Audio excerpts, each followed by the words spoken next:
Hello everyone, welcome back to my channel Ayurspan. आजचा आपला topic आहे पदार्थ विज्ञान पेपर 2चा कंप्लीट वन शॉट. हा टॉपिक मी तुम्हाला माझ्या हँड रिटन नोट्समधून शिकवणार आहेत. जर तुम्हाला सुद्धा हे हँड रिटन नोट्स पाहिजे असतील तर स्क्रीनवर दाखवलेल्या व्हॉट्सअप नंबरवर तुम्ही मला मेसेज करू शकतात.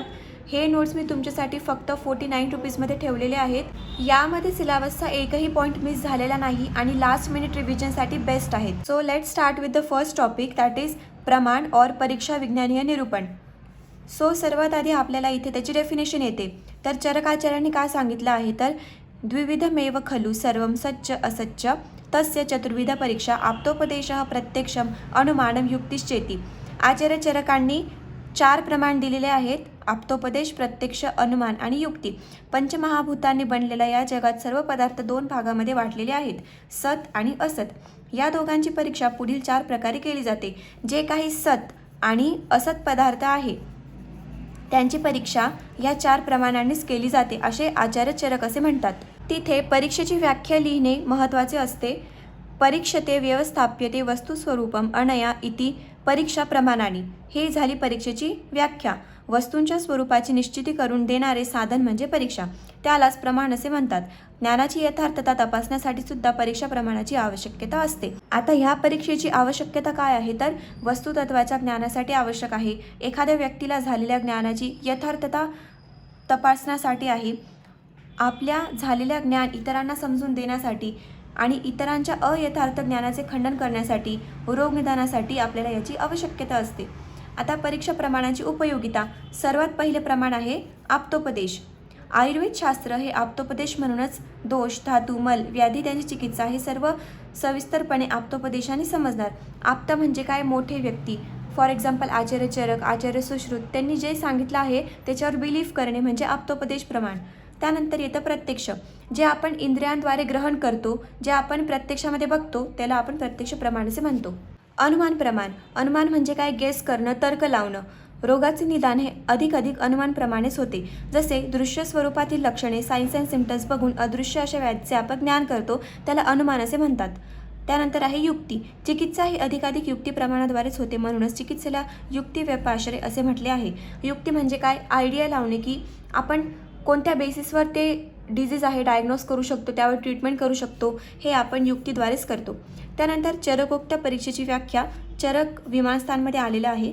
जिज्ञासा नाम परीक्षा हा यथाविशेष परीक्षोत्तर काल अनुतिष्यते. माहीत करून घेण्याची इच्छा म्हणजे जिज्ञासा, त्याला आपण परीक्षा असे म्हटलेले आहे. आता प्रमाण शब्दाची निरुक्ती. प्रमीयते अनेनैति प्रमाणम. इम्पॉर्टंट आहे, विचारतात. ज्याच्याद्वारे यथार्थ ज्ञान मिळवता येते म्हणजे ते म्हणजे प्रमाण. प्रमाणाचे पर्याय काय आहेत, तर परीक्षा, उपलब्धी, साधन आणि ज्ञान. Any type of method to know real knowledge. यथार्थ ज्ञान खूप इम्पॉर्टंट शब्द आहे. यथार्थ ज्ञान. प्रमाण परीक्षा याचे प्रयोजन काय आहे, तर प्रतिपत्ती. ज्ञान मिळवणे हे परीक्षेचे प्रयोजन आहे. एकच प्रयोजन आहे, ते म्हणजे प्रतिपत्ती, ज्ञान मिळवणे. कोणत्या रोगाची चिकित्सेची योजना कोणत्या प्रकारे सांगितली आहे, योग्य प्रकारे केली गेलेली आहे, परीक्षा कार्य हीच द्योतक आहे. त्यानंतर हे जे 4 शब्द आहेत त्यामध्ये फार कन्फ्युजन होतं, तर कन्फ्यूज होण्यासारखं काही नाही आहे, लक्ष द्या. प्रमा म्हणजे काय, द ट्रू नॉलेज, यथार्थ ज्ञान. प्रमेय म्हणजे ऑब्जेक्ट ऑफ नॉलेज, ज्ञानाचा विषय, ज्याबद्दल आपण ज्ञान ग्रहण करतो त्याला आपण प्रमेय म्हणतो. प्रमाता काय? जो ज्ञान ग्रहण करतो तो व्यक्ती. Subject, the knower, one who attends to knowledge म्हणजे तो व्यक्ती.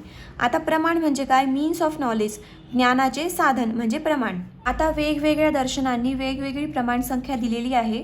सर्वात आधी आपण बघू चार्वाक दर्शन. त्यांनी फक्त आणि फक्त प्रत्यक्ष प्रमाण मांडलेले आहे. त्यानंतर जैन, बौद्ध आणि वैशेषिक त्यांनी प्रत्यक्ष आणि अनुमान प्रमाण मांडलेले आहे. हे तुम्ही कसं लक्षात ठेवू शकता, हे बघा. वैशेषिकवर 2 मात्र आहे, बौद्धवर 2 आहे आणि जैनवर 2 आहे. तर ह्या सगळ्यांनी 2 संख्या म्हणजे 2 प्रमाण मांडलेले आहे. त्यानंतर सांख्य आणि योग यांनी 3 मांडले, प्रत्यक्ष, अनुमान आणि शब्द. न्यायदर्शन आणि सुश्रुताचार्यांनी 4 मांडले आहे, प्रत्यक्ष, अनुमान, शब्द आणि उपमान. त्यानंतर पूर्वमीमांसा किंवा कर्मकांड यांनी 5 मांडले आहेत, प्रत्यक्ष, अनुमान, शब्द, उपमान आणि अर्थापत्ती. त्यानंतर वेदांत दर्शन आणि कुमारेली भट्ट यांनी 6 मांडले आहेत, प्रत्यक्ष, अनुमान, शब्द, उपमान, अर्थापत्ती आणि अभाव. प्रत्येकामध्ये तुम्हाला फक्त एक ॲड करत जायचं आहे. फक्त हा सिक्वेन्स जर तुम्ही लक्षात ठेवला तर इझी जाईल. आता ह्या व्यतिरिक्त सुद्धा जे पौराणिक दर्शन आहे त्यांनी हे 6 तर मांडलेच आहे, प्लस सेवन्थवालं संभव आणि ऐतिह्य हे सुद्धा मांडले. हे फक्त MCQला येता म्हणून लक्षात ठेवा.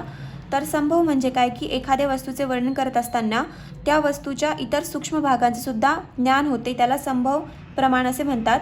आणि ऐतिह्य म्हणजे काय, ऐतिह्य या पदापासून बनवलेला आहे. त्याचाच अर्थ म्हणजे काय, पूर्वीच्या आचार्यांनी असे सांगितले आहे. म्हणूनच बृहत्त्रयीच्या प्रथम श्लोकामध्ये असा समावेश येतो की इतिहासमः भगवानात्रेय. तर तुम्ही हे लक्षात ठेवू शकता.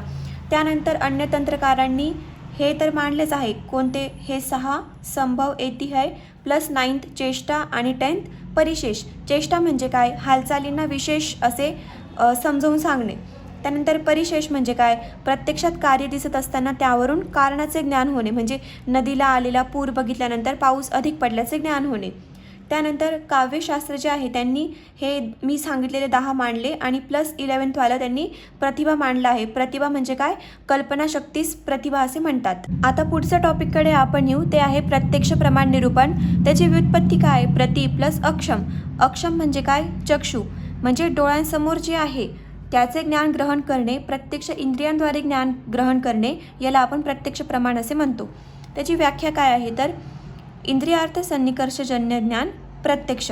आत्मेंद्रिय मनोअर्थानां सन्निकर्षात प्रवर्तते व्यक्ता तदात्वे या बुद्धी प्रत्यक्षं सा निरुच्यते. ही आहे तर्कसंग्रहातली व्याख्या आणि ही आहे चरक संहितेतली व्याख्या. तर आत्मा, मन, इंद्रिय व इंद्रियांचे रूप, रसादी विषय यांच्या सन्निकर्षातून त्या क्षणी म्हणजे लगेचच स्पष्टपणे होणारे ज्ञान म्हणजे प्रत्यक्ष.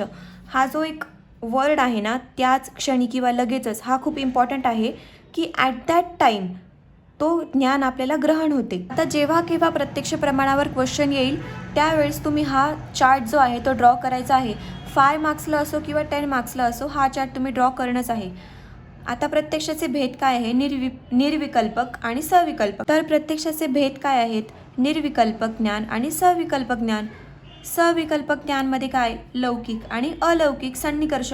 सविकल्पक म्हणजे काय, त्यामध्ये सन्निकर्ष होणार आहे आणि निर्विकल्पकमध्ये सन्निकर्ष होणार नाही. तर लौकिक आणि अलौकिक. लौकिकमध्ये परत बाह्य आणि अभ्यंतर. आणि दुसरे भेद काय, भावरूप आणि अभावरूप. भावरूपमध्ये मोस्ट फेमस आपण तर्कसंग्रहामध्ये याचे श्लोक पाठ केलेच असतील. संयोग, संयुक्त समवाय, संयुक्त संवेद समवाय, समवाय आणि संवेद समवाय. त्यानंतर अभावरूपमध्ये विशेषण आणि विशेष्य भाव. त्यानंतर अलौकिकमध्ये सामान्य लक्षण, ज्ञान लक्षण आणि योगज लक्षण. योगजमध्ये पुन्हा युक्त आणि संयुज. आता आपल्याला माहिती आहे की प्रत्यक्षम ज्ञानकरणम प्रत्यक्षम म्हणजे प्रत्यक्ष ज्ञानाचे साधन म्हणजे प्रत्यक्ष प्रमाण आहेत. तर ते कोणते, श्रवणेंद्रिय, स्पर्शेंद्रिय, चक्षुरेंद्रिय, रसनेंद्रिय आणि घ्राणेंद्रिय. पण बघू इंद्रिय कोणते, श्रोत्र, त्वचा, चक्षु, रसन आणि घ्राण. त्यांचे द्रव्य कोणते, श्रोत्रचे ख म्हणजे आकाश, अधिष्ठान कर्ण, त्याचा अर्थ कोणता ग्रहण करतो, शब्द. बुद्धी कोणती आहे, श्रोत्रबुद्धी. कर्मेंद्रिय कोण आहे, पाणी, पाणी म्हणजे हात. सुश्रुताचार्यांनी काय सांगितलंय की त्याचा कर्म आहे आदानाचा. चरकाचार्यांनी त्याचं कार्य सांगितले आहे की ग्रहणाचं तो कार्य करतो. हे खूप इम्पॉर्टंट आहे. याला इंद्रिय पंचपंचक असे म्हणतो. 1 2 3 4 5 हे सर्व जे आहे त्याला आपण इंद्रिय पंचपंचक म्हणतो. हा क्वेश्चन येतो. त्यानंतर त्वचा, द्रव्य वायू, अधिष्ठान त्वक म्हणजे स्किन, त्याचा अर्थ कोणता ग्रहण करतो, स्पर्श, बुद्धी स्पर्शन बुद्धी. चक्षु, द्रव्य कोणता आहे, अग्नी, अधिष्ठान अक्षी म्हणजे चक्षु, अर्थ काय आहे, रूप, बुद्धी काय आहे, चक्षुबुद्धी. रसन म्हणजे आपली जिव्हा, द्रव्य कोणता आहे, आप म्हणजे जल, अधिष्ठान जिव्हा, अर्थ रस, बुद्धी रसनबुद्धी. इंद्रिय कोणता आहे, घ्राण, द्रव्य भू म्हणजे पृथ्वी, अधिष्ठान नासिका, अर्थ गंध, बुद्धी घ्राण बुद्धी. त्यानंतर कर्मेंद्रिय कोणतं आहे, पाणी, पात, पायू, उपस्थ, वाक, वाक म्हणजे आपलं मुख. सुश्रुताचार्यांनी त्यांचे कर्म कोणते सांगितले आहेत तर आदान, विहरण, विसर्ग, आनंद आणि वचन. चरकाचार्यांनी कोणतं, ग्रहण, गमन, विसर्ग, याचं पण विसर्ग आणि वचन. आता आपण प्रत्यक्ष प्रमाणाचे भेदांचे स्पष्टीकरण बघूया. निर्विकल्पक प्रत्यक्ष म्हणजे काय की कुठल्याही प्रकाराने रहित असते, ते विश्लेषण नसते या प्रकाराला. ज्ञान म्हणजे अशा प्रकारचे ज्ञान म्हणजे निर्विकल्पक. जसे आपण रुग्ण पाहिले तर असे म्हणतो की तेव्हा समोरच्या व्यक्तीला रोगाने युक्त व्यक्ती एवढाच अर्थ घेतो. ठीक आहे, म्हणजे तो रुग्ण आहे आणि तो रोगाने युक्त आहे. त्यामध्ये कोणत्याही प्रकारचं विश्लेषण नसते. असं आहे सविकल्प ज्ञान, म्हणजे प्रकार सहित ज्ञान होणे म्हणजे सविकल्प. जसे ऐकलेला आवाज हा ढगांचा आहे, बाबांचा आहे का वाहनांचा आहे असं आपण म्हणतो, किंवा स्त्रीचा आहे किंवा पुरुषाचा आहे तसे, किंवा ओळखीचा आहे किंवा अनोळखीचा आहे, त्याला आपण सविकल्प ज्ञान होतो. विकल्पाचे ज्ञान स्मृती व धृतीवर अवलंबून असते. सविकल्प ज्ञानाचे 2 प्रकार आहेत, लौकिक प्रत्यक्ष आणि अलौकिक. तर लौकिक बघूया. इंद्रियांशी साक्षात विषयाचा संबंध येऊन ज्ञान होतो. याचे सुद्धा 2 प्रकार पडतात, बाह्य आणि अभ्यंतर. बाह्य म्हणजे काय, तर इंद्रिय भेदाने बाह्य प्रत्यक्ष ज्ञानाचे 5 प्रकार होतात. श्रोतज प्रत्यक्ष म्हणजे ऑडिटरी परसेप्शन, त्वक म्हणजे काय, टॅक्टाईल, चक्षुष म्हणजे काय, व्हिज्युअल परसेप्शन, रसन म्हणजे काय, गस्टेटरी, आणि घ्राणज म्हणजे काय, ऑल फॅक्टरी परसेप्शन. त्याच्यानंतर येतो की अभ्यंतर किंवा लौकिक प्रत्यक्ष म्हणजे काय, मेंटल परसेप्शन म्हणजे मनाद्वारे सुख दुःख इच्छा द्वेष इत्यादी ज्ञान म्हणजे मानस प्रत्यक्ष. पुढचा आहे अलौकिक प्रत्यक्ष, म्हणजे इंद्रियाशी विषयांचा साक्षात संबंध न येता जे ज्ञान होते, परंतु या ज्ञानाला प्रत्यक्ष व्यतिरिक्त अन्य कोणतेही प्रमाण नसते. याचे 3 प्रकार पडतात. सामान्य लक्षण प्रत्यासत्ती म्हणजे काय, यात वस्तूचा सामान्य जातीचे ज्ञान होते, परंतु वस्तूची प्रत्यक्ष सन्निकर्ष न होता सुद्धा ज्ञान होते. जसे घटाला पाहिल्यानंतर एका वेळा भूतकालीन भविष्यकालीन व वर्तमानकालीन सर्व घटांचा समावेश घटत्वय या जातीमध्ये होतो. त्यानंतर ज्ञान लक्षण प्रत्यासत्ती, यात वस्तूचा विशिष्ट जातीचे ज्ञान होते. अलौकिक प्रत्यक्षामध्ये कोणत्याही वस्तूचा इंद्रियांशी सन्निकर्ष न होता वस्तूचे दर्शन किंवा ज्ञानाच्या आधारावर त्याचे गुणांचे ज्ञान होते. उदाहरण, बर्फाला पाहून स्पर्श न करताही त्याचा शीतलतेचा ज्ञान होते. त्यानंतर आहे योगज प्रत्यक्ष. योगी पुरुषांना योग अभ्यासाच्या आधारावर त्यांना प्रत्यक्ष ज्ञान होते, यालाच योगज किंवा प्रत्यक्ष म्हणतात. यामध्ये परत 2 प्रकार पडतात, ते म्हणजे युक्त आणि युंजन. युक्त म्हणजे काय, योगी पुरुषांना सर्व पदार्थांचे सदैव ज्ञान होत असते. जो योगी युक्त असतो त्यांना योगज धर्मांच्या सहाय्यानेच युक्त मनाद्वारे आकाशापासून परमाणूपर्यंत सर्व पदार्थांचे नेहमी ज्ञान होत राहते. तर युंजन म्हणजे काय, की योगी पुरुषांना आपल्या योग अभ्यासाच्या आधाराने सर्व पदार्थांचे साक्षात्कार होते. युक्त म्हणजे त्यांनी जेव्हा ध्यान लावतात तेव्हाच त्यांना ज्ञान होऊ शकेल, आणि युंजन म्हणजे त्यांना सतत ज्ञान होत असते. आता जे भावरूप आणि अभावरूप प्रत्यक्ष आहे याचं कोणत्याच बुकमध्ये इतकं डिटेल्ड वर्णन नाही, पण मी माझ्या नोट्समध्ये हे डिटेलमध्ये सांगितलेलं आहे. तर लक्ष द्या. संयोग सन्निकर्ष, चक्षुषा घटप्रत्यक्ष जनने संयोग सन्निकर्ष. याचं ट्रान्सलेशन काय आहे की इंद्रियाचा द्रव्यांशी संयोग झाल्यानंतर द्रव्याचे प्रत्यक्ष ज्ञान होते. उदाहरण, चक्षुरेंद्रियाचा घटाशी संयोग झाल्यामुळे घटाचे ज्ञान होते. आता संयुक्त समवाय सन्निकर्ष म्हणजे काय, घटरूप प्रत्यक्ष जनने संयुक्त समवाय सन्निकर्ष. इंद्रियाने द्रव्यात राहणाऱ्या गुण कर्म व जातीचे जेव्हा प्रत्यक्षाला ज्ञान होते त्याला आपण इंद्रिय व विषयांचा संयुक्त समवाय सन्निकर्ष होतो. उदाहरण, घटादी द्रव्यांचे रूपादी गुण म्हणजे घटाचे काय रूप आहे, त्याचे काय गुण आहे, हे जेव्हा आपल्याला कळते त्याला संयुक्त समवाय सन्निकर्ष असे आपण म्हणतो. त्यानंतर संयुक्त संवेद समवाय सन्निकर्ष म्हणजे काय, चक्षु संयुक्त घट, त्या घटावर समवाय संबंध रूप हा गुण राहतो, या रूपावर रूपत्व ही जाती राहते, म्हणूनच रूपत्व या जातीचे संयुक्त समवेत समवाय सन्निकर्ष प्रत्यक्ष ज्ञान होते. ठीक आहे.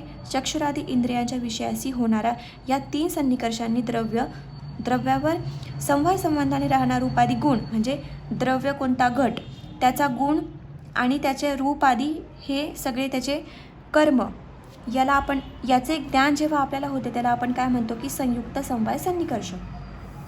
त्यानंतर समवाय सन्निकर्ष म्हणजे काय, आता समवाय म्हणजे आपल्याला माहिती की अतूट संबंध, तर अयुत सिद्ध संबंधाला समवाय संबंध असे म्हणतात. उदाहरण, शब्द हा आकाशाचा गुण आहे व गुण व गुणीचा समवाय संबंध असे म्हणून शब्द व आकाश यांच्यात समवाय संबंध हे आपण प्रत्येक इंद्रियांशी रिलेट करू शकतो. जसं अग्नी आणि रूपाचा समवाय संबंध, वायू आणि स्पर्शाचा समवाय संबंध इत्यादी. आता संवेद समवाय सन्निकर्ष. शब्दात शब्दत्व ही जाती असते. शब्दात शब्दत्व ही जाती श्रोत्याला म्हणजे कर्ता संवेद समवाय सन्निकर्षाने कळते. श्रोत्रावर समवाय संबंधाने शब्द राहतो व शब्दावर शब्दत्व ही जाती समवाय संबंधाने राहते, म्हणूनच संवेद समवाय संबंधाने शब्दत्वाचे प्रत्यक्ष ज्ञान होते. ठीक आहे. त्यानंतर आता विशेषण विशेष्य भाव सन्निकर्ष बघूया. अभावाचे प्रत्यक्ष ज्ञान ज्याद्वारे होते, आता इथे अभावाचे ज्ञान होत आहे. ठीक आहे. प्रत्यक्ष ज्ञान ज्याद्वारे होते त्याला विशेषण विशेष्य अभाव सन्निकर्ष असे म्हणतात. आता आपण बघितलं इथे वरती इंद्रिय विज्ञान. त्यानंतर हे जे करण आहे हे खूप जास्त इम्पॉर्टंट आहे, वायवाला सुद्धा विचारतात, प्रत्येक वेळेस एक्झाममध्ये SAQला सुद्धा विचारतात, तर लक्ष देऊन ऐका. सर्वात आधी त्रयोदश करण असतात. ते म्हणजे काय, आपला सर्व व्यवहार इंद्रियांवरच अवलंबून आहे आणि इंद्रिये ही आत्म्याची किंवा ज्ञानाची व क्रियेची साधने आहेत. करण असे संबोधले जाते आणि ह्याच साधनाला काय म्हणतात, करण. यामध्ये 2 प्रकार पडतात, बहिकरण आणि अंतःकरण. बहिकरण 10 असतात, त्यामध्ये ज्ञानेंद्रिय आणि कर्मेंद्रिय येतात. ज्ञानेंद्रिय आपल्याला माहीत आहे, वरती आपण बघितलं, श्रोत्र, त्वक, चक्षु, रसन आणि घ्राण आणि त्यांचे अर्थसुद्धा म्हणजे शब्द, स्पर्श, रूप, रस, गंध. कर्मेंद्रिय 5 आहेत, वाक, हस्त, उपस्थ, पायू आणि पाद. त्यांचे कर्मसुद्धा वचन, ग्रहण, धारण, आनंद, विसर्ग, मलविसर्जन आणि विहरण. त्यानंतर हे झाले बहिकरण 10 आणि येतात आता अंतःकरण 3. त्यामध्ये मन, बुद्धी आणि अहंकार. यामध्ये आत्म्याची साधने म्हणजे करण. आत्मा is not included in them. यामध्ये आत्मा नसतो. खूप लोक कन्फ्यूज होतात, तर यामध्ये आत्मा नाही आहे. त्रिविध करण, अंतःकरण हे 3च आहेत, मन, बुद्धी आणि अहंकार. आणि जेव्हा आपण अंतःकरण चतुष्टय असं म्हणतो त्यामध्ये आत्मा येतो, मन, बुद्धी आणि अहंकार. ते वायवाला विचारतात, अंतःकरण चतुष्टय म्हणजे काय, मन, बुद्धी, अहंकार आणि आत्मा. ठीक आहे. तर आता याचे कर्म काय, मन काय करेल, तर संकल्प किंवा विषय ग्रहण करेल. याचा अधिष्ठाता कोण आहे, तर चंद्र. याची वृत्ती काय आहे, संकल्पाची. बुद्धी काय करेल की अध्यवसाय म्हणजे काय की कंपॅरिझन करेल, ॲनालिसिस करेल की याला सर्वात प्रधान मानले जाते. याचं तत्व काय आहे, ब्रह्म. अहंकार म्हणजे काय, अभिमान. मीपणाची वृत्ती म्हणजे काय, अहंकार. याचा अधिष्ठाता कोण आहे, ईश्वर. पुढचा टॉपिक आहे इंद्रियाणाम प्राप्यकारित्वाचा विचार. यावर SAQ येतो, यावर आणि इंद्रिय तुल्य योनित्व हा जो टॉपिक आहे यावर SAQ येतो, तर लक्ष देऊन ऐका. चक्षु इंद्रिय सोडल्यास त्याच्याकडे विषय येत नाही, तो स्वतः विषयाकडे जातो व विषय ग्रहण करतो. इतर 4 इंद्रियांशी या विषयांना संपर्क येणे आवश्यक आहे, मगच त्या विषयाचे ज्ञान त्याने इंद्रियांद्वारे आत्म्याला होईल. चक्षुरेंद्रिय हे स्वतः बाह्य विषयांशी संयुक्त होऊन पुन्हा अधिष्ठानाद्वारे मूलस्थानी येते व दृश्यविषयी ज्ञान होते. आयुर्वेदात आत्मा, मन, इंद्रिय यांचा अर्थाशी संयोग झाला की ज्ञान प्राप्त होते असे सांगितले आहे. न्यायिकांनी चक्षुरेंद्रियाला होणारी ज्ञानप्राप्ती व इतर इंद्रियांना होणारी ज्ञानप्राप्ती यात थोडा फरक केलेला आहे. आता हे जे पॉईंट्स आहे ते तुम्हाला ॲज इट इज लर्न करायचे आहे, कारण की त्यामध्ये समजण्यासारखं काही नाही आहे, तुम्हाला लर्नच करावे लागतील ते. त्यानंतर इंद्रिय तुल्य योनित्व. तुल्य म्हणजे काय, ते इक्वल आहेत, ठीक आहे, ते कंपॅरेटिव्ह आहे. आणि योनित्व म्हणजे काय, उत्पत्ती स्थान, ते कुठून उद्भवले आहेत. तर आपल्याला माहिती आहे की आपले पाचही जे इंद्रिय आहेत ते पंचमहाभूतांपासून, पंचतन्मात्रांपासून उद्भवलेले आहेत. तर इंद्रियांचा योनी व विषयामध्ये समत्व असणे. इंद्रिय ही पांचभौतिक आहेत, त्याचबरोबर इंद्रिय अर्थ असलेले बाह्य विषय हे सुद्धा पांचभौतिक गुण आहेत. विशिष्ट इंद्रियाने विशिष्ट असा अर्थाचा ग्रहण होतो. याचे मुख्य कारण म्हणजे इंद्रिय तुल्य योनित्व. आपण बघू लास्ट टॉपिक प्रत्यक्ष प्रमाणातला, तो म्हणजे प्रत्यक्ष बाधाकर भाव. पहिला आहे अतिसन्निकर्ष म्हणजे काय, चक्षुरेंद्रियाला सर्व इंद्रियांमध्ये अधिकाधिक महत्त्व आहे. ठीक आहे. तर दृश्य वस्तू जर अधिक जवळ असेल तर आपण तिचे स्वतःच्या डोळ्याद्वारे ज्ञान घेऊ शकत नाही. ठीक आहे, हे झालं अतिसन्निकर्ष. अतिविप्रकर्ष म्हणजे काय, अति दूर आहे एखादी वस्तू तर त्याचंसुद्धा आपल्याला चक्षुरेंद्रियाद्वारे ज्ञान होणार नाही. अतिसूक्ष्म म्हणजे काय, खूप जास्त मायक्रो आहे एखादी गोष्ट तर त्याला आपण त्याचंसुद्धा ज्ञान ग्रहण करू शकत नाही. तर यावर ओव्हरकम कसं करायचं, तर ते म्हणजे मायक्रोस्कोप यूज करू शकतो. सूक्ष्मदर्शका त्याला असं म्हणतात. ठीक आहे. त्यानंतर आवरण म्हणजे काय, एखादं आवरण आहे, कव्हरेज आहे, तर त्याला ओव्हरकम कसं करू शकतो, तर एक्सरे झालं, MRI झालं, सोनोग्राफी झालं, म्हणजे त्वचेच्या आतमध्ये असलेले रक्ताचे आपल्याला साक्षात ज्ञान होऊ शकत नाही. ठीक आहे. हाडंसुद्धा आपण वरून बघू शकत नाही, तर त्याला ओव्हरकम करायला एक्सरे, MRI, सोनोग्राफी हे सांगितलेलं आहे. मग आहे अभिभव म्हणजे काय, 2 पदार्थातील विशेष पदार्थाचे ज्ञान आपल्याला लवकर होते आणि जे कमी तीव्रतेचे असते त्याचे ज्ञान आपल्याला सहज होत नाही. जसे काही वेळा दिवसासुद्धा चंद्रदर्शन होते, परंतु सूर्यप्रकाश प्रखर असताना आपल्याला चंद्रप्रकाशाचे ज्ञान अजिबातच होणार नाही, किंवा दिवसा रस्त्यावरील दिवे सुरू राहिल्यास आपल्याला त्याच्या प्रकाशाची जाणीव होणार नाही. मग आहे समानाविहारात म्हणजे काय, एखाद्या द्रव्यामध्ये त्याच सारखे दुसरे द्रव्य मिसळल्यास त्याच्यामधील वेगळेपणा व त्यांचे वेगवेगळे प्रत्यक्ष ज्ञान आपल्याला अशक्य असते. जसे गव्हाच्या पिठामध्ये तांदळाचे पीठ मिसळल्यास आपल्याला ते एकत्रच वाटते, ते भेसळ वाटते. ठीक आहे, मग याला ओव्हरकम कसं करायचं, तर एका पदार्थाला काहीतरी वेगळे खूण दिली पाहिजे, तेव्हा ते सेपरेशन होईल त्यामध्ये. मग आहे इंद्रिय दौर्बल्य. एखाद्याला डोळ्यामध्ये मोतीबिंदूच झाला, कॅटरॅक्ट, तर त्याला ज्ञानग्रहणच होणार नाही. हे झालं इंद्रिय दौर्बल्य, त्याच्या इंद्रियच कार्यक्षम नाही आहे. मग आहे मन अनवस्थानात, म्हणजे मन त्याच्या ठिकाणी नाही आहे, मन हे विषय ग्रहण करू शकत नाही आहे. पुढचा टॉपिक आहे आप्तोपदेश निरूपण. तर आप्तवाक्यम शब्द असे आचार्य चरक म्हणतात. हा जो श्लोक आहे 4 ओळींचा, अतिशय जास्त इम्पॉर्टंट आहे. वायवाला विचारतात, एक्झाममध्ये विचारलेला आहे. हा तुम्ही बाय हार्ट लर्न करूनच घ्या. रजस्तमोभ्याम निर्मुक्ताः तपोज्ञानबलेनये येषां त्रिकालम अमलम ज्ञानम अव्याहतं सदा आप्ताः शिष्टा विबुद्धाः ते तेषां वाक्यम असंशयम सत्यम वक्षयन्ति ते कस्मात् असत्यम निरजस्तमः. ह्या श्लोकाचा जर तुम्हाला अर्थ आला तरी चालेल, पण जर श्लोक आला तर वेल अँड गुड आहे. तर याचा अर्थ काय आहे की जे तप आणि ज्ञान यांच्या बलाने आणि जे रज आणि तमापासून पूर्णपणे मुक्त आहे, ज्यांना भूतकाळ, भविष्यकाळ आणि वर्तमान काळ या तिन्ही काळांचे यथार्थ म्हणजे काय सत्य विमल ज्ञान आहे, अव्यहत म्हणजे अखंडित म्हणजे त्यांना कंटिन्युअस त्या गोष्टीचे ज्ञान होत राहते, जे शिष्ट आहेत म्हणजे काय एमिनेंट पर्सन आहेत, कारण साऱ्या जगाला कर्तव्य पालन आणि अहिंसत्व शिकवतात.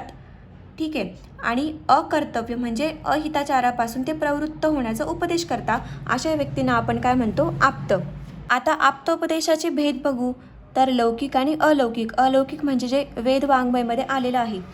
शब्द काय आहे, शब्दो नाम वर्ण सामन्वयः, त्यामध्ये ध्वन्यात्मक आणि वर्णात्मक असतात. त्यामध्ये सुद्धा सार्थक शब्द आणि निरर्थक शब्द म्हणजे ज्या शब्दांना अर्थ असतो आणि जे शब्द निरर्थ असतात. त्यानंतर दृष्टार्थ, सत्य, अदृष्टार्थ आणि अनृत हे आचार्यचरकांनी 4 प्रकार सांगितले आहेत, आणि हे जे 4 प्रकार आहेत ते तर्कसंग्रहामध्ये आलेले आहेत. पद म्हणजे काय, तर सार्थक शब्द किंवा शब्दसमूहाला पद असे म्हणतात. त्याचे 3 प्रकार, रूढपद म्हणजे हात, योगिक पद म्हणजे दाता आणि योगरूढ पद म्हणजे पंकज. वाक्य 3 प्रकारचे असतात, आकांक्षा, योग्यता आणि सन्निधी. आकांक्षा म्हणजे काय, पदस्य पदांत व्यतिरेक प्रयुक्त अन्वय अनुभावकत्वम आकांक्षा. आकांक्षा म्हणजे काय, तर एका पदाचा दुसऱ्या अर्थबोधक पदाशिवाय केलेला उपयोग हा त्या वाक्याचा अर्थ समजून देत नाही. जसे गाय, घोडा, हत्ती असे शब्द एकमेकांसमोर वापरले तर त्याचा काही अर्थ होणार नाही, म्हणजे असे सेपरेट गाय, घोडा, हत्ती. पण जर आपण एकत्र समूहामध्ये वाक्य प्रयोग केला की गाय, घोडा, हत्ती हे प्राणी आहेत, तर त्याचा आपण अर्थ लावू शकतो. पुढचं आहे योग्यता. तर पदाच्या समोर दुसरे पद वापरले असताना त्या पदामुळे त्या वाक्यातील अर्थाला बाधा होऊ नये म्हणजे योग्यता. उदाहरण काय आहे की अग्नीने परिषेक करावा. आता इथे परिषेक करायचा असल्यास त्यायोगे आपल्याला पाणी, दूध इत्यादी द्रव्यांचा उल्लेख आवश्यक आहे, तेव्हाच ते वाक्य योग्य वाटेल. मग आहे सन्निधी. आता वाक्यामध्ये 2 पदाचे उच्चारण करताना त्या उच्चारणामध्ये काही ठराविक काळापेक्षा अधिक कालावधी असून म्हणजे अर्थाभूत. आता जसे औषधाण आपण जर म्हटलं, सुरुवातीला आपण फक्त म्हटलं की औषध आणि त्यामध्ये गॅप ठेवला, आपण आण हा शब्द म्हटलाच नाही, तर त्या पदाचा काही अर्थ उरेल का, नाही. तर आपण जेव्हा हे 2 शब्द एकत्र वापरतो तेव्हाच त्याचा अर्थ लागू शकतो. पुढचं आहे वाक्यार्थबोधक वृत्ती. हे 4 आहेत, त्यामध्ये अभिधा, लक्षणा, व्यंजना आणि तात्पर्य व्याख्या. अभिधा म्हणजे काय, वाक्यातील शब्दांद्वारे त्यांच्या सरळ अर्थ व्यक्त होणे, म्हणजे औषध सेवन केल्याने रुग्णाला रोगापासून मुक्ती मिळते, हे सरळ सांगितलं ना, डायरेक्टली मिनिंग पण सांगितलं. लक्षणा म्हणजे काय, वाक्य उच्चारल्यानंतर त्याच्या शब्दसह अर्थ न घेता लक्षणाने दुसराच अर्थ व्यक्त होणे, म्हणजे काय, या व्यक्तीमध्ये मधुमेह हा रोग कायमचा घर करून राहिला आहे. तर जर घर करून राहिलं हे आपण वेगळ्या अर्थाने घेतलं की साक्षात घर करून राहतंय का, तर नाही, म्हणजे दुसराच अर्थ घेणे म्हणजे लक्षणा. व्यंजना म्हणजे काय, व्यंगार्थाचा बोध करून देणारी वृत्ती म्हणजे व्यंजना. एखाद्या खोडकर मुलाला त्याची आई जेव्हा म्हणते की थांब तुला खाऊ देते, तर खाऊ म्हणजे काय, खरंच खाऊ देणार आहे का त्याची मम्मी, तर नाही. तर याचा अर्थ काय की त्याला मार भेटणार आहे, तर याचाच अर्थ होतो व्यंजना. पुढचा आहे तात्पर्य व्याख्या की प्रसंगानुसार एखाद्या वाक्याचा आपण उच्चार करत आहोत. उदाहरण काय की रसशास्त्रामध्ये कज्जली करताना जर रस घेऊ नये असे सांगितले तर तिथे रस म्हणजे पारद हाच अर्थ होईल. रस म्हणजे दुसरा रस नाही. याला म्हणता तात्पर्य व्याख्या. वाक्यातले दोष आहे ना ते 5 आहेत. न्यून, अपार्थक, अधिक, विरुद्ध आणि अनर्थक. आणि वाक्य प्रशंसा 6 आहेत. न त्व न्यूनतम, न अनधिकतम, अर्थवत, अनपार्थकत, विरुद्ध आणि अधिगत पदार्थ. त्यानंतर शक्ती खूप इम्पॉर्टंट आहे. शक्ती विचारतात. शक्तिग्रह हेतू काय आहेत हे सर्व विचारतात. तर शक्ती म्हणजे काय? अस्मात् पदात अयम अर्थम बोधव्यत इति ईश्वर संकेत शक्ती. हे तर्कसंग्रहामधली व्याख्या म्हणजे ज्या पदामधून हा अर्थ जाणावा अशा प्रकारची ईश्वर इच्छा हा संकेत म्हणजे शक्ती. ठीक आहे. म्हणजे एखाद्या वाक्याचा आपल्याला अर्थ समजतोय तर त्या समजण्याची इच्छा म्हणजे ईश्वर संकेत आणि त्या ईश्वर संकेताला आपण काय म्हणतो? शक्ती. आता शक्तिग्रह हेतू खूप इम्पॉर्टंट आहेत. खूप जास्त इम्पॉर्टंट आहे. SQ येतात आणि वायवाला सुद्धा शक्तिग्रह हेतूची नावं विचारतात. तर पहिलं काय आहे? व्याकरण म्हणजे ग्रामर. दुसरं उपमान म्हणजे एक्झाम्पल. कोश म्हणजे डिक्शनरी. फोर्थ आप्तवाक्य. आप्त आपण बघितलं मागे. व्यवहार म्हणजे प्रॅक्टिसमध्ये आपण ते कसं यूज करू शकतो. वाक्यशेष म्हणजे काय? वाक्यामधील इतर पदांच्या अर्थावरून माहीत नसलेला अर्थ समजणे म्हणजे वाक्यशेष. मग विवृत्ती किंवा विवरण म्हणजे डिस्क्रिप्शन. ग्रंथामध्ये सांगितलेलं डिस्क्रिप्शन. मग सिद्धपद सान्निध्य म्हणजे काय?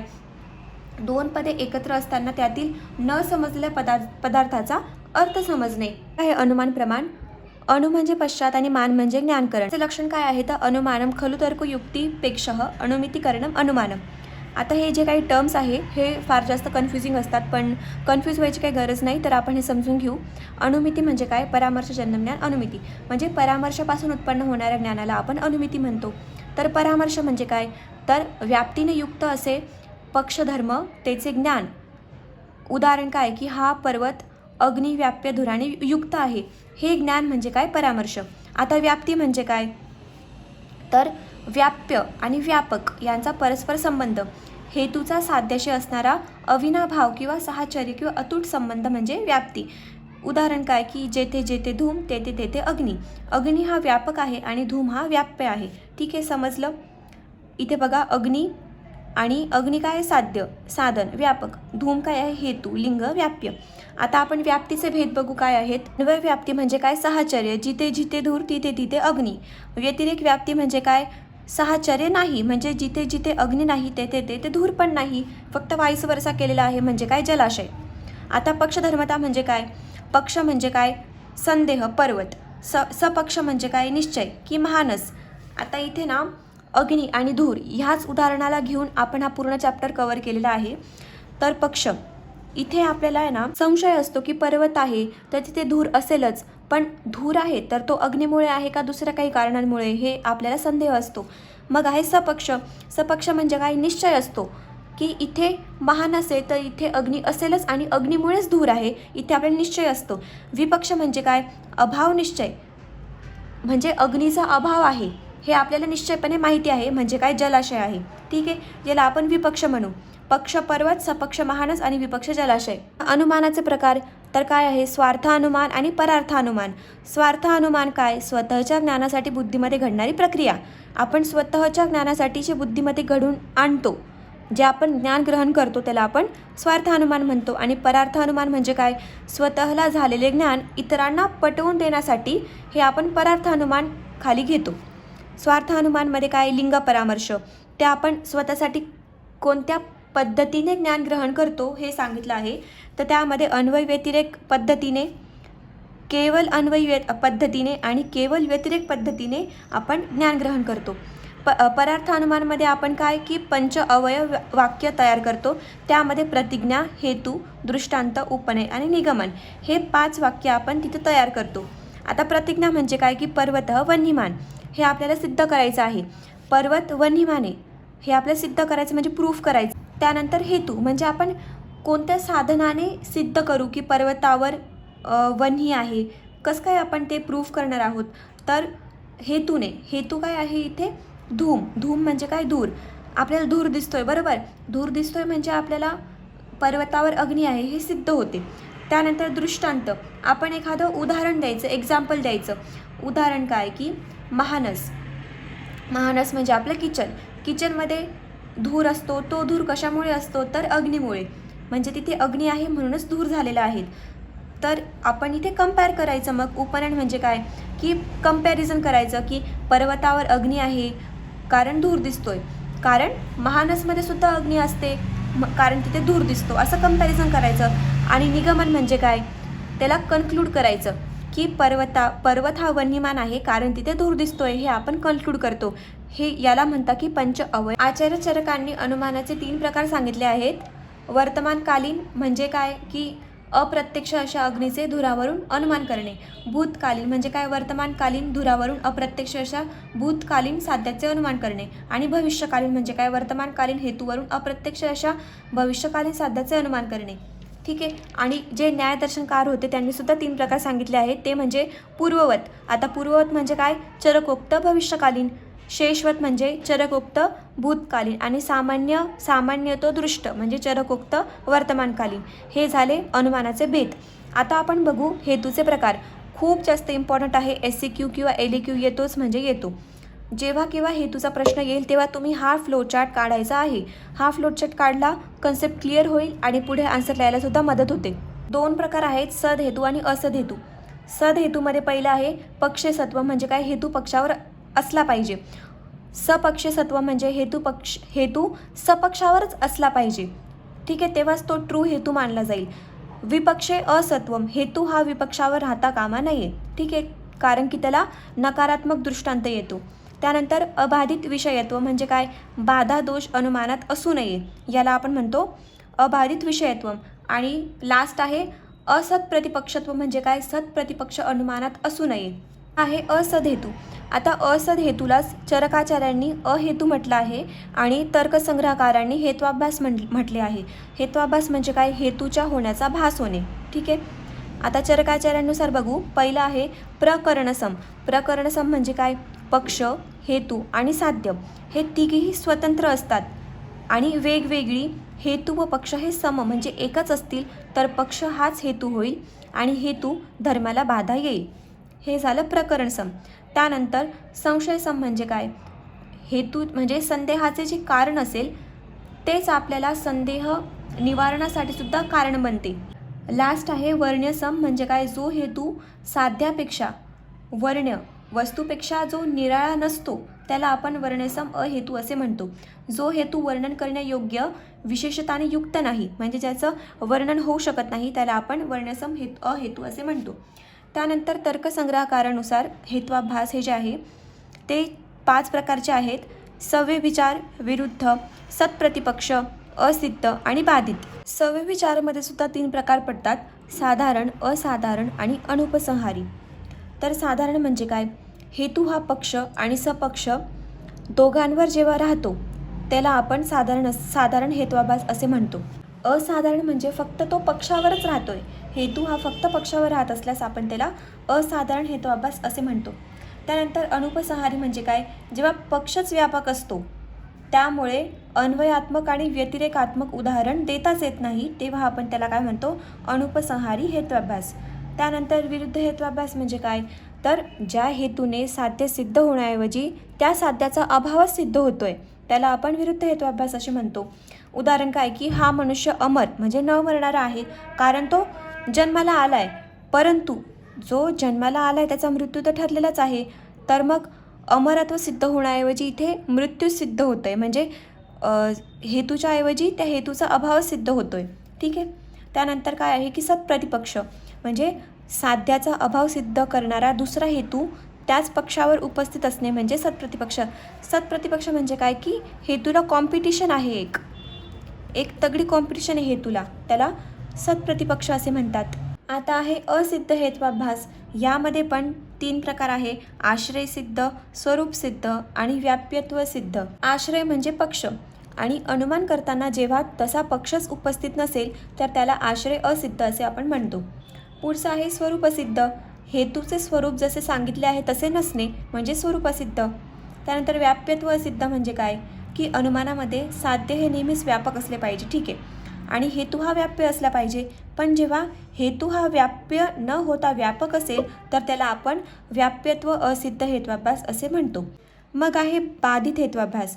जेव्हा साध्याच्या अभावाचे ज्ञान अनुमानाशिवाय इतर प्रमाणाने होते तेव्हा आपण त्याला बाधित हेत्वाभास असे म्हणतो. पुढचा टॉपिक आहे युक्तिप्रमाण.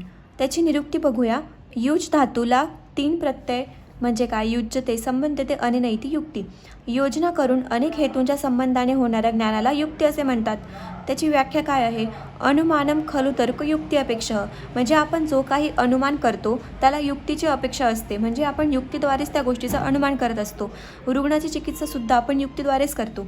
लक्षण काय आहे की युक्ती त्या बुद्धीला म्हणतात जी बुद्धी अनेक कारणांच्या योगाने उत्पन्न झालेल्या भावाला पाहते.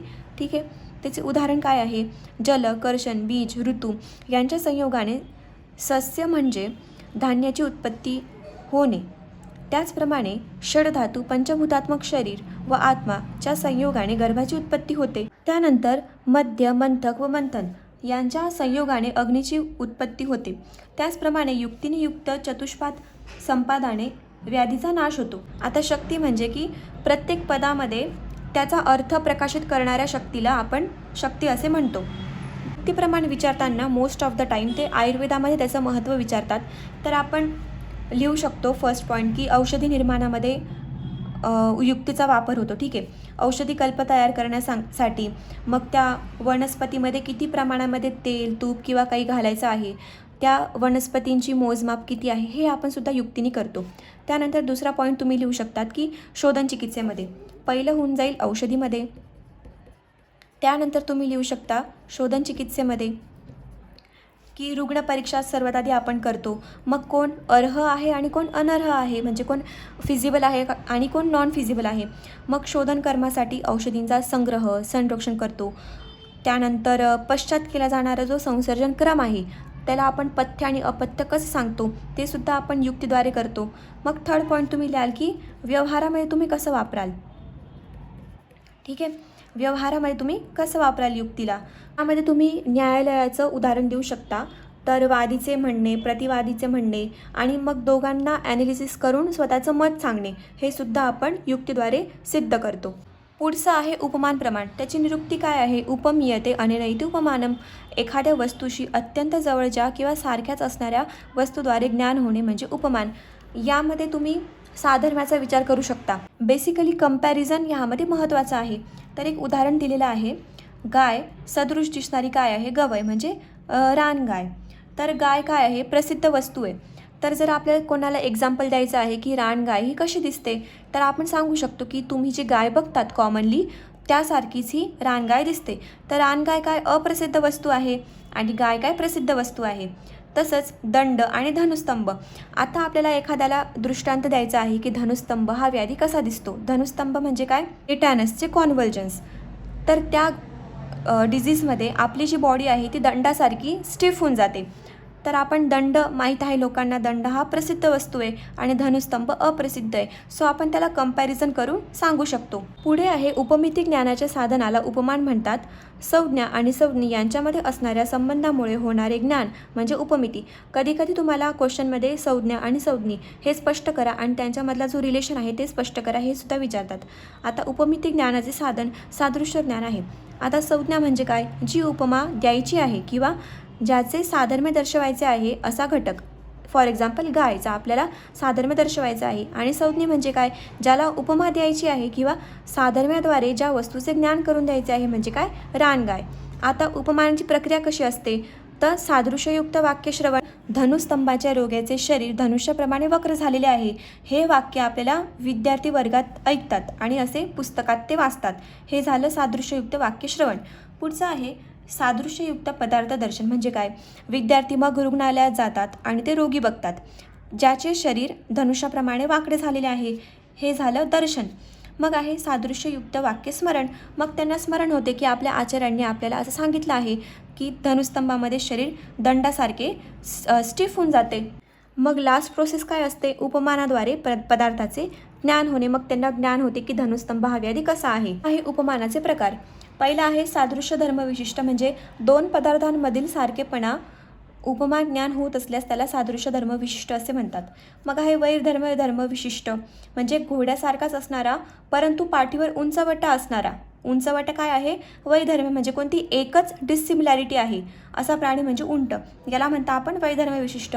मग असाधारण धर्म विशिष्ट म्हणजे काय? की इतर प्राण्यांपेक्षा भिन्न असलेला परंतु नाकावर शिंग असलेला प्राणी म्हणजे गेंडा. परंतु या प्रकारामध्ये सादृश्याचा विचार होत नसल्याने उपमानाचा प्रकार म्हणणे योग्य वाटत नाही. हे झालं ऑथरचं मत. पुढचं आहे कार्यकारण सिद्धांत म्हणजे कॉज अँड इफेक्ट थिअरी. आता इफेक्ट म्हणजे काय? कार्य, आणि कॉज म्हणजे काय? कारण. म्हणजे कोणतेही कार्य घडून आल्यानंतर त्याच्या मागे कार्य उत्पादक असे निश्चित कारण असणारच. ठीक आहे, ही झाली cause and effect theory. For example काय? की एखाद्या व्यक्तीला कोणताही एक रोग झाला असल्यास त्या व्यक्तीने रोगांशी किंवा दोषांशी समान असा कारणांचे सेवन केले असणार, तेव्हाच त्याला ते रोग हे कार्य उत्पन्न झालं आहे. तर यामध्ये रोग झालं हे कार्य आणि जे हेतू आहेत म्हणजे जे काही त्यांनी एटॉलॉजिकल फॅक्टर्स सेवन केले ते झाले त्याचे कारण. याचे 3 प्रकार असतात. समवायी म्हणजे काय? अतूट संबंध. जे कारण कार्य उत्पन्न झाल्यावर सुद्धा कार्याबरोबर राहते त्याला आपण समवाय कारण असे म्हणतो. असमवाय कारण. असमवाय कारण हे गुण किंवा कर्म असतात. याचे 2 प्रकार पडतात पुन्हा. कार्यसह एकाच पदार्थावर राहणारे आणि कारणासह एकाच पदार्थावर राहणे. थर्डवाला आहे निमित्त कारण म्हणजे काय? कार्याच्या उत्पत्तीसाठी आवश्यक असणारे परंतु समवायी व असमवायी या 2 कारणांपेक्षा वेगळे असे कारण म्हणजे निमित्त कारण. आयुर्वेदामध्ये हा कार्यकारण भाव कुठे आलेला आहे? तर आचार्य चरकांनी विमानस्थानामध्ये दशविध परीक्षाभाव सांगितले आहेत. ते म्हणजे कारण. कारण म्हणजे कॉज. करण म्हणजे काय? ते इन्स्ट्रुमेंट साधन. कार्ययोनी म्हणजे कशापासून ते कार्य उत्पन्न झालेले आहे ते घटक. मग कार्य म्हणजे त्याचा इफेक्ट काय दिसतो आपल्याला. कार्यफल, आरोग्य लाभ इत्यादी. तर अनुबंध म्हणजे काय? आफ्टर इफेक्ट काय आहे त्याचा. देश म्हणजे कोणत्या ठिकाणी त्याचं अधिष्ठान काय आहे. काल म्हणजे टाईम पिरियड. 9th वाला आहे प्रवृत्ती म्हणजे action for the treatment. Then उपाय म्हणजे कारण, करण आणि रुग्ण यांचे सौष्ठ म्हणजे एक्सलन्स ऑफ चतुष्पाद. तर आपण बघू की वेगवेगळ्या आचार्यांनुसार वेगवेगळ्या दर्शनांनुसार कार्यकारण भाव म्हणजे काय असते किंवा त्यांनी कोणते वाद मांडलेले आहेत हे आपण बघू. सर्वात आधी सांख्यदर्शनांनी सत्कार्यवाद आणि परिणामवाद, त्यानंतर न्यायवैशेषिकांनी असत्कार्यवाद, वैशेषिकांनी आरंभवाद, वैशेषिक आणि न्यायदर्शनकारांनी पाकोजोत्पत्ती त्यामध्ये पिलूपाक आणि पिठरपाक. परमाणुवाद कोणी मांडला आहे? तर वैशेषिक आणि न्यायदर्शनांनी. विवर्तवाद वेदांत दर्शन, नियतिवाद पूर्वमीमांसा म्हणजे कर्मकांड, स्वभाववाद चार्वाक दर्शनांनी, अनेकांतवाद किंवा सियादवाद आणि सप्तभंगणीयवाद कोणी मांडला आहे? जैन दर्शनांनी. क्षणभंगुरवाद, संघातवाद, संतानवाद कोणी मांडला आहे? बौद्ध दर्शनांनी. आणि स्वभाव परमवाद कोणी मांडला आहे? तर आचार्य चरकांनी.